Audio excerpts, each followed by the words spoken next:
Yeah, so how many of you have ever wanted to craft your own tools? How many of you have ever really wanted to walk into the wilds, pick up a resource like an antler shed and turn it into tools, not only for your immediate use, but to make other tools like stone tools? That's what today's video is about.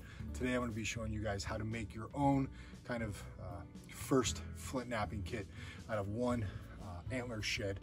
These are a great resource for a number of reasons. For me personally, I like to focus my builds out of these specifically into flint knapping tools. Some other tools that can come from an antler shed like this are harpoon points or spear points, handles where you can fix a blade into this fork on these antler tines. You can also use various sections like these joint sections right here for bearing blocks for bow drill friction fire sets. But one thing specifically that I go for is kind of the intro or starter pack for a on-the-go flint knapping kit. These are excellent. One small little white tail like this will give you a couple different tools when it comes to flint knapping, and I'm going to show you guys today how to create those and how to ultimately put them into action. All right, to get this done, there's a couple cuts that I'm looking to actually make on this antler shed, and for a couple different reasons. One right off the bat that I see is I have my main beam that's right here. This is what I want to use and cut for a soft percussive device. Another one that I want to use is a straight flaker, and that is this antler tine right here. This is going to give me a nice straight flaker that I would hold like this to pressure flake flakes off a piece of stone. The other flaker I'm going to obtain is called a handled flaker, and essentially it gives me a handle right here. This gives me a lot more driving pressure down onto the stone and popping flakers off. So thus far I have one soft percussive device out of my main beam. I have these two antler tines. One is going to be a straight flaker, the other one's going to be a handled flaker, and then this little section down here, this little fork, since these are nice and small and still nice and hard, I want to use these two for actual notchers, because they are small, they are pretty refined, and they are rock solid. I can use that for notching out points, so I can haft a spear point, an atlatl dart point, or an arrowhead to an actual shaft. So I'm going to get 1, 2, 3, 4 tools, 4 flint knapping tools out of this one antler shed. Okay, to do that, you can use a variety of different things. I have a couple here. Let's say I'm going to play in the more of the no-tech world. So anyone that's read my recent book, Earthwormer, I talk about the 3 different techs: high-tech, low-tech, and no-tech.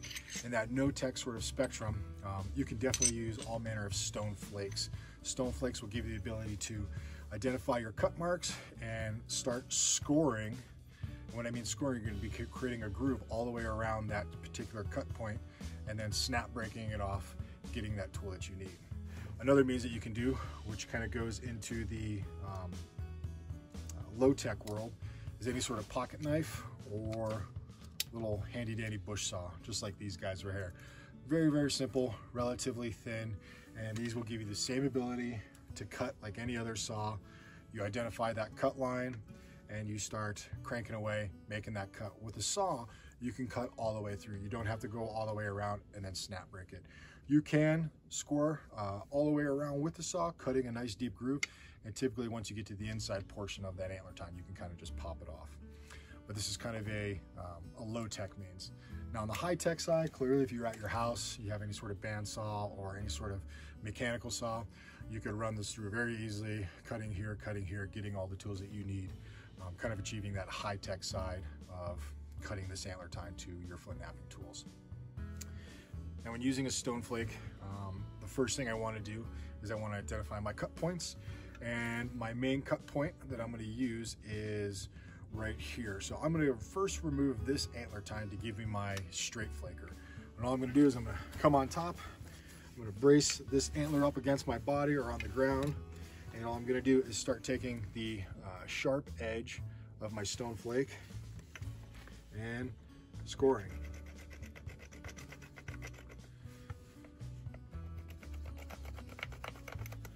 Now how you hold a stone flake is very, very important, because you don't want to ride your fingers, using your fingers along these edges to drive force into that antler. You almost want to pinch it, and if you can, where you find that bulb of percussion on the back side of your stone, you almost want that to rest right inside your fingers and use that as a little cushioning as this sits flat up against your palm.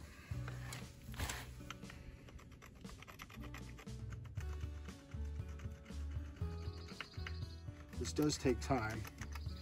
If you're not in a rush, take your time. Take the time, enjoy the sound of the bush. You working with some ancient tools to create more ancient tools. That's what it's about.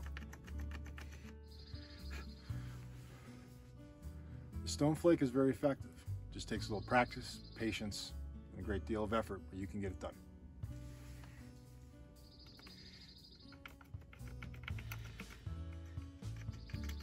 What I'm doing is every once in a while you'll see me rub this edge of my flake up against the rock. All I'm doing is creating microchips. I'm not pressure flaking, I'm just creating microchips or fresh edges up against this flake so I can score a little bit deeper.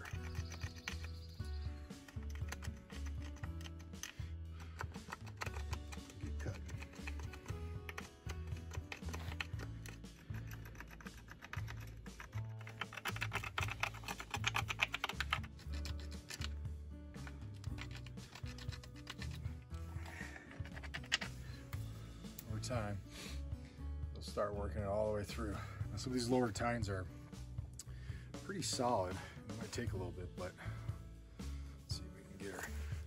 1, 2. There we go. Just like that. Straight flaker. Didn't lose too much there. Actually, it's a really good, nice little straight flake. Now my next one, I'm gonna go for the handled flaker. Now for my handled flaker, I'm looking for this. I have my straight antler tine and I'm creating that handle. So I want to use it like I would just like this. So I want to grab it, kind of feel its comfort in that position. And I think I'm going to wind up cutting right where that previous antler tine was connected. That will give me a nice little handle, wrap my fingers around and go from there. And I can still, at the same time, have my soft percussive device. So for this, I'm just going to use my saw, just to make this a little bit quicker. So we're just gonna go, away we go.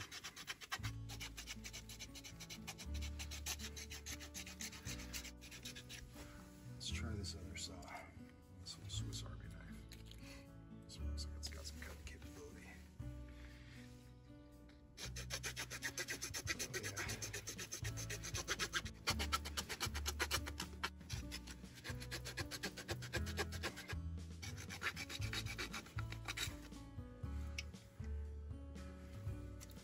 Want, you can pop it right over. Soft percussive device. Got the makings of my handled flaker. Now I'm going to do one more cut right about here for my notcher. Handled flaker is about right like that.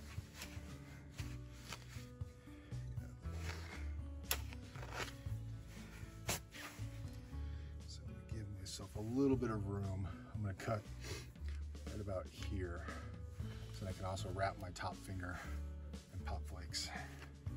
So let's go. Cut right there.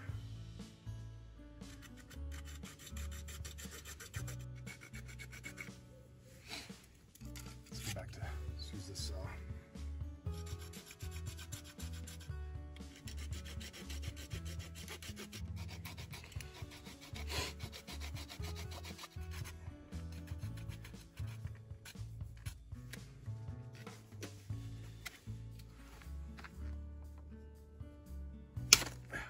That guy just came off.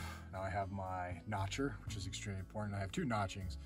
I can use this little guy, and I can use this guy. It also gives me advantage to holding to popping notches out for hafting into a dart point or an arrowhead. This is my handled notcher. These are great. You can use these a lot of different ways. That's right there is my number one, because you can wrap your hand nice and tight around it, and you can push with your palm in this little handle portion right here and really drive flakes off of the biface or when you're doing some finishing. So 1, 2, 3, 4 tools. Soft percussive device, straight flaker, handled flaker, and then your notcher. All right, so let's see what we can do with these guys. Just finished them up. Let's see how they pop. Nice. little flakes. Nice. Works nicely. Good.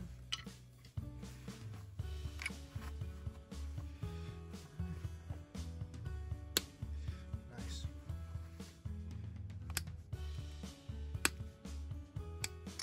All right, they all work. That's it in a nutshell. You can see that if you ever were to pick up an antler shed and find some nice nappable stone, you have essentially some of the really the most utilized tools for flint knapping, because you can find a large hard percussive device like a river cobble and use that for your initial mass reduction, and then transition into something like this. One simple little kit, you can throw that in your pack and away you can go. You can always have a flint knapping kit on you to make those stone tools, to make those points that you would need to not only just survive and thrive, but to ultimately truly live out in an environment using what nature's provided.